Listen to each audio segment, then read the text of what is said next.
महाप्रभु आशीर्वाद रे नुआ सरकार आसिला एवं नुआ सरकार नेतृत्व रे नुआ ओडिशा गठन करने समृद्ध ओडिशा गठन करने लोकंकर सरकार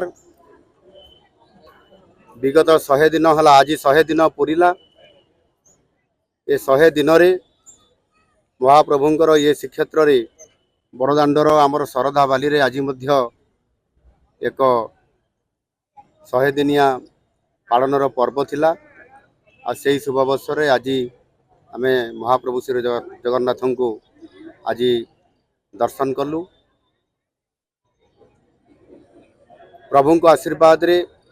प्रभु आमको 5 वर्ष पई ओडिशा शासनर दायित्व देइछंती एवं विगत 100 दिन रे प्रभु को आशीर्वाद रे अनेक कार्य संपादन होईछि एवं लोकंकर आस्था भाजन हो पारिछु। लोक माने हमको आशीर्वाद करुछंती एवं लोक माने किभଳି भाबरे न्याय पाइबे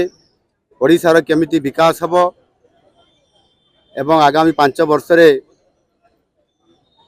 नुआ ओडिशा गठन करिवार एवं समृद्ध ओडिशा गठन करिवार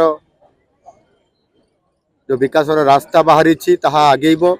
सेति पय महाप्रभु को निकट रे प्रार्थना करिछु। महाप्रभु निश्चित भाव में हमको आशीर्वाद करिछंती एवं आगामी दिन रे ओडिशार विकास भारत वर्ष रे सर्वश्रेष्ठ हबो आ सेति पय प्रभु को निकट रे प्रार्थना जणैछु। प्रभु निश्चित भाव में हमको आशीर्वाद करिछंती एवं ओडिशा रे सुशासन हबो ओडिशा रे विकास हबो ओडिशा रे लोकन को न्याय मिलिबो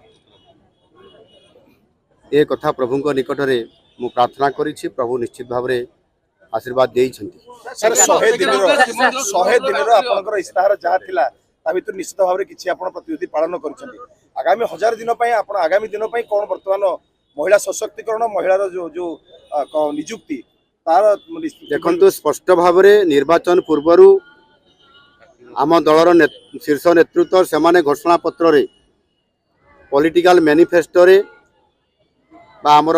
संकल्प पत्र रे आमे ताकू लिपिबद्ध कर लोकों पाखु जाइतु से स्पष्ट अच्छी ये 5 वर्षर ये मैनिफेस्टो रे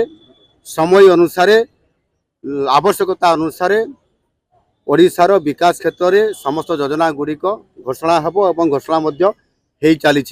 एणु व्यस्त हबार नहीं। प्रभु को आशीर्वाद रे ये समस्त काम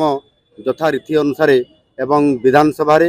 एवं सरकार कैबिनेट रे सरकार नीति स्पष्ट भाव में समय अनुसार हेब से निश्चित भाव में सरकार सजाग अच्छी एवं लोकंकर काम करने सब बड़े सरकार रेडी।